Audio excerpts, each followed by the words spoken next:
Patrice. Bonjour Un Laurent. bon lundi dans les kiosques. Et bonjour à tous. J-6, demandez le programme, demandez les programmes.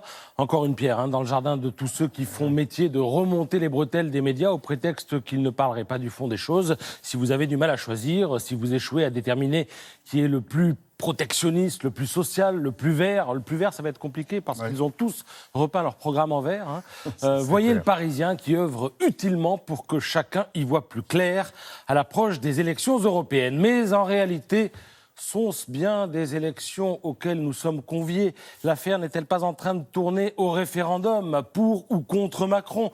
Vous seriez pour Macron, que vous voteriez pour La République En Marche, vous seriez contre Macron, que vous voteriez pour le Rassemblement National. Or, cette alternative, point de salut, malgré 34 listes engagées dans la compétition. Macron-Le Pen, nous serions censés arbitrer un duel, la revanche du second tour de la présidentielle, parce que l'une et l'autre l'ont voulu, parce qu'ils ont tout fait pour, parce que c'était le jeu politicien.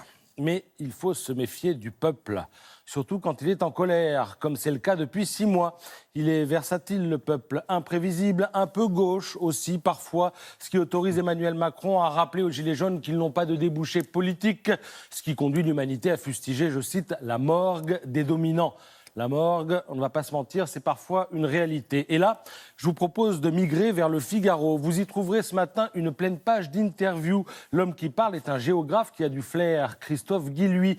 Cela fait des années qu'il alerte sur la détresse de la France périphérique. Les Gilets jaunes, il les a vus venir avant tout le monde.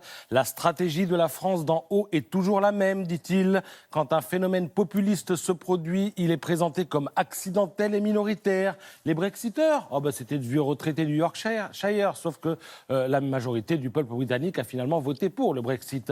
On a utilisé les mêmes procédés rhétoriques pour les Gilets jaunes, des fumeurs de clopes qui roulent au diesel, des poujadistes, etc., etc. Depuis les années 80, poursuit-il, une certaine bourgeoisie morcelle et minautariste pour mieux invisibiliser les classes moyennes et populaires majoritaires.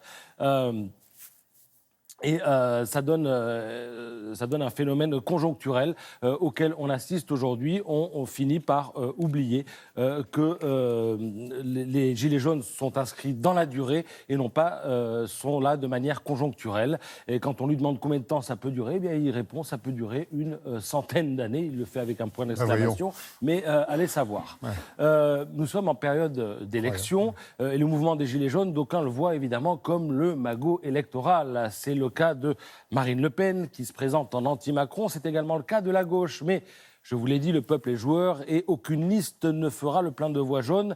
D'autant qu'à gauche, c'est le trop-plein de listes. Libération s'en désole à la une. Ils sont 5, Coco, Crypto-Coco, Vert Coco, Socialo-Mondain, Socialo-Populo. Libé leur prédit des résultats inférieurs à 10%, voire à 5%. Et eux aussi, je leur conseille de lire l'interview de Christophe Guilluy dans le Figaro. Ils verront à quel point ils ont oublié, qu'ils ont perdu, ils ont piétiné le peuple. Alors je vous lis l'extrait qui fera peut-être réfléchir. Nous n'arrêtons pas de travailler sur des marges, sur des fractions, sur des minorités, sans nous intéresser à une catégorie plus importante en termes de taille et de poids. Cette catégorie, c'est celle des classes populaires. Elle ira voter dimanche. Reste à savoir ce qu'il en sortira si elle se déplace. Merci beaucoup, Patrice.